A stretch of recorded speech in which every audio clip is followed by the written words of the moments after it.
So instead of saying $1 million, how many clients you think roughly, because I know you could get 1 million off of 5 clients or $1 million off of 10 clients, but how many clients you think realistically it would take for you to reach that $1 million? I think 50.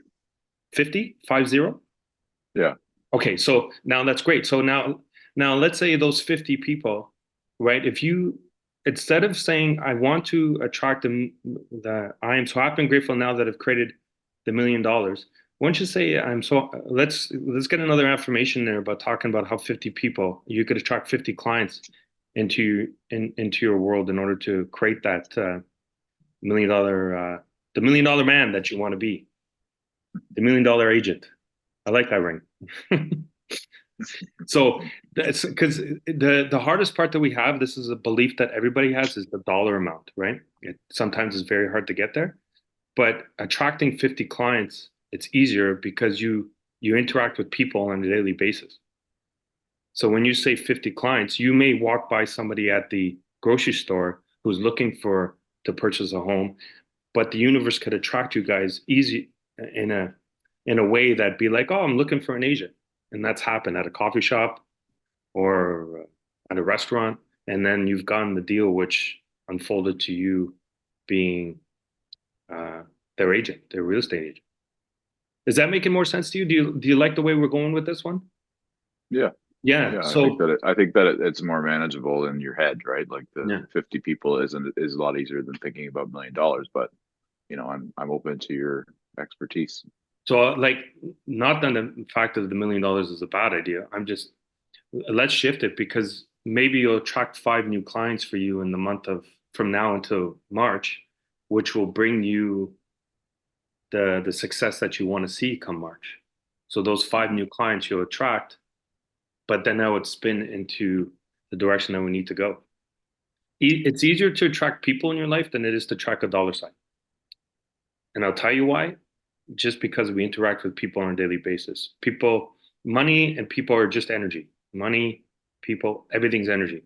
So it's easy to attract both, but we always have a limited mindset because of what we've seen or what we happened in our past with money.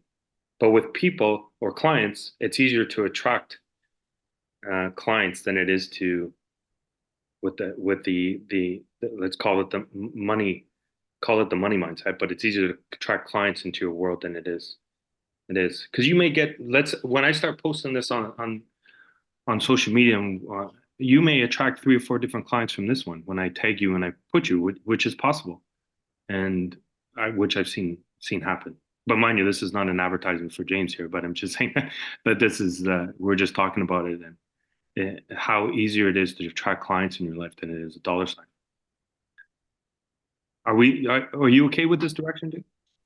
I am. So what I'm going to do is I'll try to organize a thought or an affirmation for you that will help you. Part every There's a big process to all this. It's not just like I write a sentence down and things will unfold. But when you start, the reason for affirmations is that you program it in your mind, but it starts making you more aware and seeing the opportunities being presented in front of you. Because when you start thinking it, the thoughts are sent out to the universe, and then the universe is placing it in front of you. But because we're so lost in thought today, right? We're not reaching our goals, we're not getting to where we want to get to, that we're missing the signs that are actually placed in front of us. Like the universe is always trying to show us and guide us down a direction. It's just that we're so lost in thought that we're missing these. So um, we're gonna flip that. I'm gonna organize an affirmation for you, and then you could start that, and then Okay. we could go down that path for you. I did talk about the how in the presentation that I did at your office, but I never. I always say that worrying about the how is the worst thing because you should be focusing on what you want and allow that want to be presented to you. When you worry about that how, it just gets caught up. So when it goes back to the dollar sign, when you create such a big goal for yourself, right?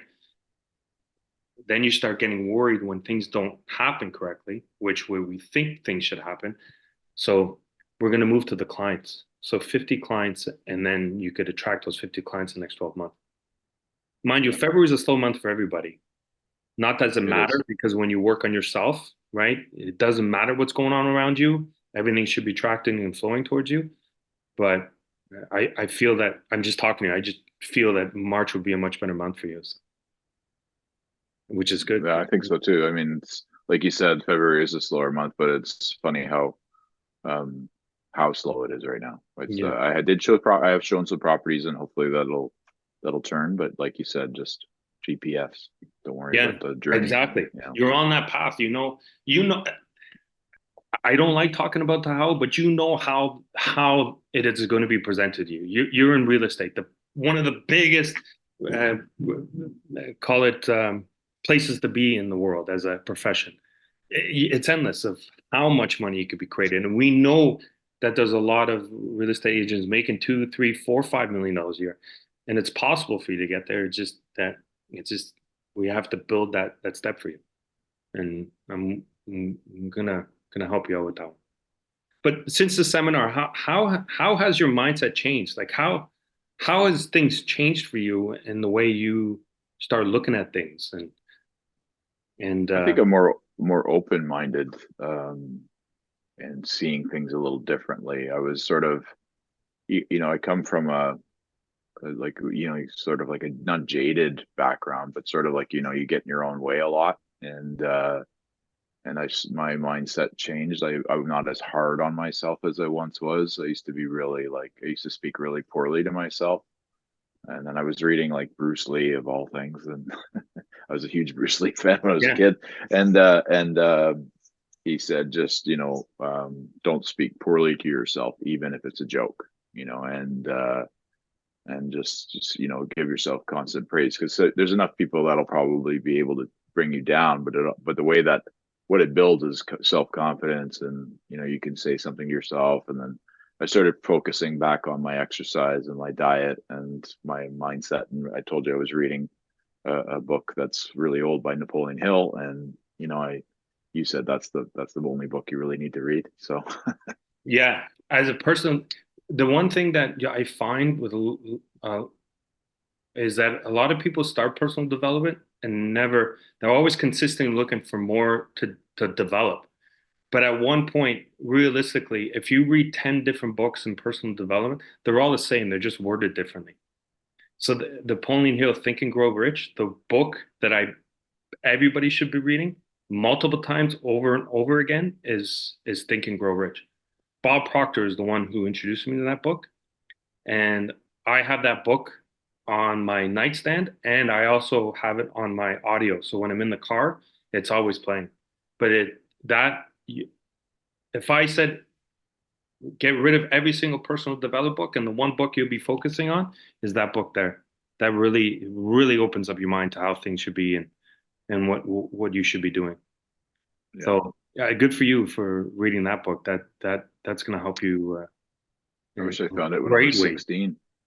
Yeah, but we had this one. You absolutely. At one point, I was like, I wish I was introduced to this book earlier. But we, I was kind of like you. We came from families who really didn't understand. Well, I shouldn't speak about yours. Sorry, my family, personal development. Same. Yeah.